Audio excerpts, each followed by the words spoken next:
एक रासलीला में चरित्र देखा था काशी में। एक गोवर्धन नाम का बहुत बड़ा डाकू था। उसने कभी राम कृष्ण हरि कोई चर्चा नहीं सुनी थी। कुल परंपरागत वो ऐसे चोरी का काम करना, हिंसा का काम करना ऐसे, पर भगवत कृपा से उसका नाम गोवर्धन ऐसा नाम पड़ा था, बड़ा परम पावन नाम। एक दिन राज कर्मचारी उसकी पीछा कर रहे थे क्योंकि वो चोरी वहां किए थे, तो सत्संग हो रहा था। तो करमैती बाई के पिता वो सत्संग कर रहे थे, बड़े उच्च कोटि के महापुरुष थे। उच्च कोटि का महापुरुष उसे ही कहते हैं जो भगवत चर्चा केवल भगवत प्रसन्नता के लिए, अपनी आत्म संतुष्टता के लिए, अपने भगवत अनुराग के लिए करता है। अगर भगवत चर्चा का लक्ष्य भगवत अनुराग नहीं है, भगवत प्रसन्नता नहीं है और आत्म सुख की वृत्ति नहीं है, मान प्रतिष्ठा धन या अन्य भोग वस्तुएं, फिर वो उतना रंग नहीं लाएगी। यदि केवल भगवत प्रसन्नता के लिए, भगवत अनुराग के लिए भगवत चर्चा की जाती है तो उसका प्रभाव सबके हृदय में पड़ता है, कोई कितना मलिन क्यों न हो। वो उसी कथा में आके बैठ गए। कथा वृंदावन बिहारी लाल की हो रही थी कि लालजू महाराज को आज मैया जब गौचारण के लिए गोविंद जा रहे हैं तो बहुत सुंदर श्रृंगार किया है। आज मोर मुकुट स्वर्ण के मुकुट के ऊपर विराजमान किया। मोर का पंख स्वर्णिम मुकुट है। अब वो चोर था, स्वर्ण की बात सुनते उसके एकदम सावधान हो गए कान। अभी 10 वर्ष के हैं, हाथ में लकुट दी वो भी स्वर्ण की, कमर में करधनी बंधी वो भी स्वर्ण की, बहुत हीरो से जटित बाजूबंद हैं, वक्षा स्थल में हार आदि आभूषण हैं। अब तो उसको लगा कि इतना धनी बालक 10 वर्ष का, हम इधर उधर चोरी करते हैं, अगर इसको लूट ले तो हम धनी हो जाएंगे। विचार तो बहुत बढ़िया बना, जो गोविंद को लूट ले उससे बड़ा धनी और कौन हो सकता है। बहुत ही प्रवीण बलवान चोरी में था। कथा संपन्न हुई। व्यास भगवान जो कथा कह रहे थे उनके समीप गए। परशुराम जी उनका नाम था। कहा तुम डरना मत। उनका मैं क्यों डरूंगा आपसे। बोले मैं अपना परिचय बताता हूं, मैं गोवर्धन डाकू हूं। कहा बढ़िया है भाई, तुम्हारा नाम तो बहुत बढ़िया है, हमसे क्या काम। पता बताओ, ये जो अभी धनी बालक की बात आपने की इसको मैं लूटूंगा। बड़े प्यार से देखा उनका, हो भगवान की कृपा हो गई इस जीव पर, भगवान की कृपा। बोले भाई तुम्हारी क्या ताकत है, बड़े से बड़ा कोई डाकू उनको नहीं लूट सकता। तो उन्होंने कहा तुम हमें जानते नहीं, एक बार अगर हम ठान ले तो निश्चित हम उसे लूट लेते हैं। तो उनका ऐसा कोई बलवान ही नहीं हुआ कि हम जिनकी बात कर रहे हैं उनको लूट ले। तत्काल उसने बड़ी सी चाकू निकाली और कहा पता चुपचाप लिखो, हम जरूर उसको लूटेंगे। और देखो हम चोर जरूर हैं लेकिन हम बहुत जिद्दी स्वभाव के हैं। तुम्हारे सामने कसम खाते हैं हम जब तक हम उसे लूट नहीं लेंगे पानी नहीं पिएंगे। अब तो परशुराम जी जो व्यास जी थे उनको बड़ा सुख मिला कि भगवान कैसी कृपा जीव पर करते हैं। तो उनका भाई सुनो, उनका नाम कृष्ण है। वो वृंदावन में गौएं चराते हैं, पर वो देखने को तो 10 वर्ष के हैं पर प्रवीणता उनकी बहुत बड़ी है। वो जल्दी किसी के फुसलाने में फुसलने वाले नहीं और धमकाने में डरने वाले नहीं।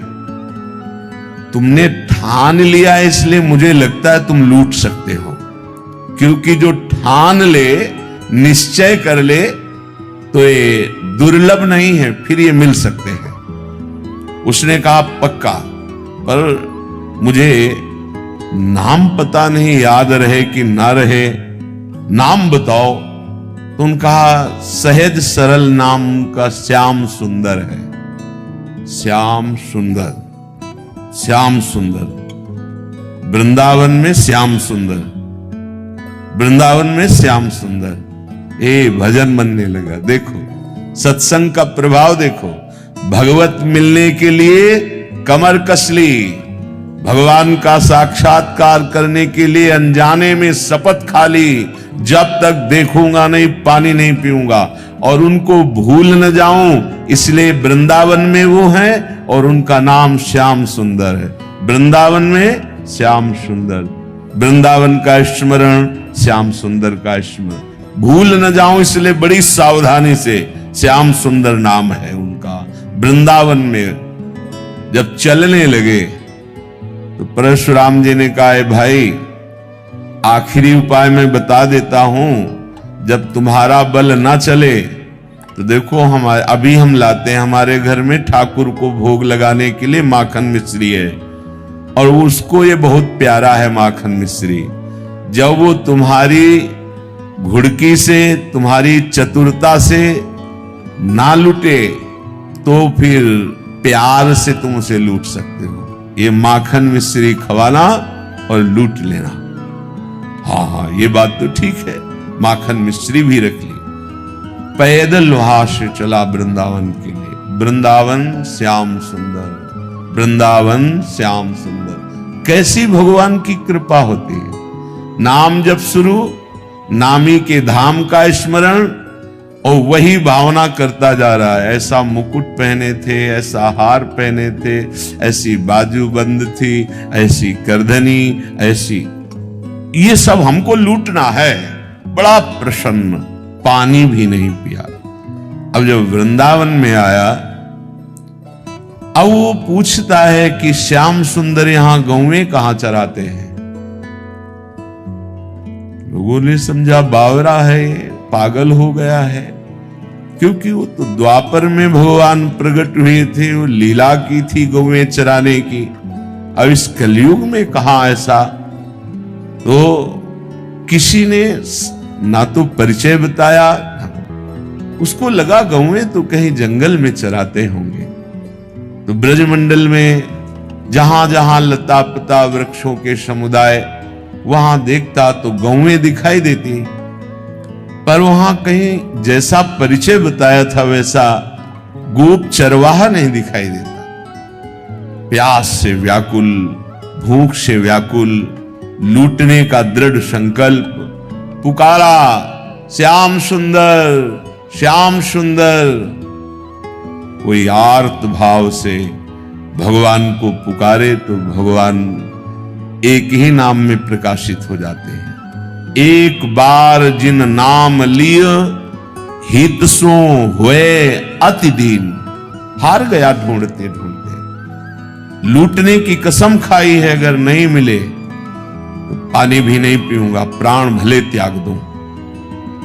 जहां ऐसा समर्पण, और जो हार गया तो उसके हृदय में आर्त भाव आ जाता है। श्याम सुंदर, दृश्य बदल गया। आंख जब आंख खोली तो देखा बहुत ही दिव्य, सब नवीन गौएं, ऐसी गौएं जिनके देखने मात्र से उसके हृदय की प्यास, भूख की जलन शांत हो गई, क्योंकि सब श्रुति स्वरूपा, भगवत स्वरूपा है।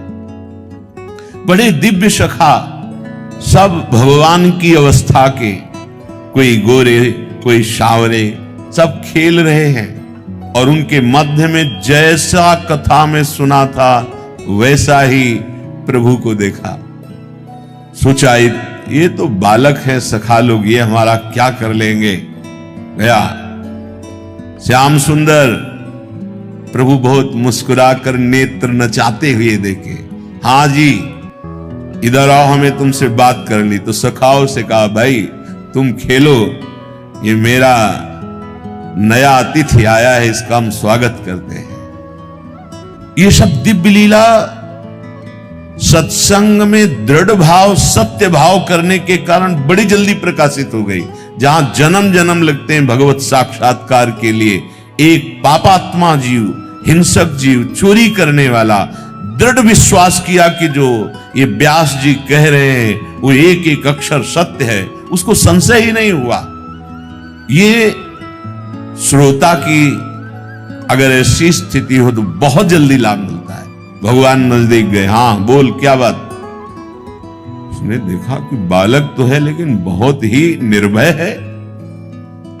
उन्होंने कहा ठीक से बात करो, तुमने अभी हमारा नाम नहीं सुना होगा। ठाकुर जी ने कहा भैया बता दे तेरा नाम क्या है। बोले गोवर्धन। तो बोले हमारा नाम नहीं सुना होगा, हमारा नाम है गोवर्धन धारी, तेरे से बड़ा नाम है। अब उसने कहा कि देखो बातें मत बनाओ, अपने मुकुट उतारो, बाजूबंद उतारो, ये करधनी उतारो, ये सब रखो, जानते हो हम चोर हैं। भगवान ने कहा भैया गलत जगह आ गए, तुमसे हम बड़े चोर हैं। हम चित्त चुराते हैं, अनेक जन्मों के संचित पापों को चुरा लेते हैं, तुम हमें डरा नहीं सकते। उसको बहुत प्यास भी लगी थी, भूख भी लगी थी। उसने सोचा कि आखिरी वाला दांव ये बहुत प्रवीण बालक है, जैसा पंडित जी कह रहे थे कि भयभीत भी नहीं होगा और फुसलाने में आ सकता है। अब तो माखन मिश्री निकाली और कहा लाला एक माखन मिश्री खा लो। प्रभु ने देखा, अच्छा तुम मुझे माखन मिश्री पवाना चाहते हो। प्रभु ने ले लिया। ये माखन मिश्री उन महाभागवत के कर कमल द्वारा भावना से दिया हुआ था। प्रभु ये जीव भटका हुआ है, ये सत्संग से प्रभावित होकर आपकी तरफ चला है, नाथ ये भेंट स्वीकार कर लेना। भगवान ने वो माखन मिश्री की, अरे ये परशुराम महाभागवत के द्वारा दी हुई, भगवान ने पाया और उसे कहा सुन, तूने भी नहीं पाया ना, थोड़ा पाले। उसने कहा मुझे ये नहीं पाना, मुझे अपने आभूषण उतार। एक बार तू थोड़ा पाले धैर्य पूर्वक, मैं स्वयं आभूषण उतार के दे दूंगा। मेरी मैया के पास ऐसे ढेर सारे आभूषण है, तू और कहेगा तो तुझे और दे दूंगा।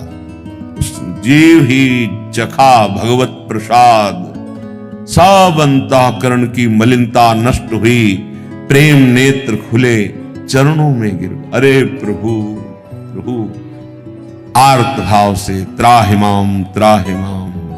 भगवान ने कहा ये आभूषण ले जा। बोले नहीं प्रभु अब नहीं, मुझे जो जन्म जन्मांतर से सुख की आकांक्षा से हिंसा चोरी पापाचरण कर रहा था, आज आपकी कृपा से वो सब भ्रम नष्ट हो गया। हे सुख सिंधु प्रभु, अपने चरणों से अब कभी विलग्न मत कीजिए।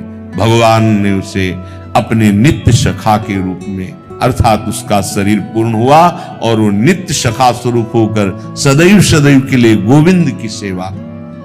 सत्संग प्राप्त होना, भगवत चर्चा प्राप्त होना, भगवत प्राप्ति का बिल्कुल स्वरूप है, यदि हम शब्द श्रवण करके उसका मनन करें। श्रीपाद कह रहे वृंदारण्ये प्रेमणा कंदे नित्यानंदत।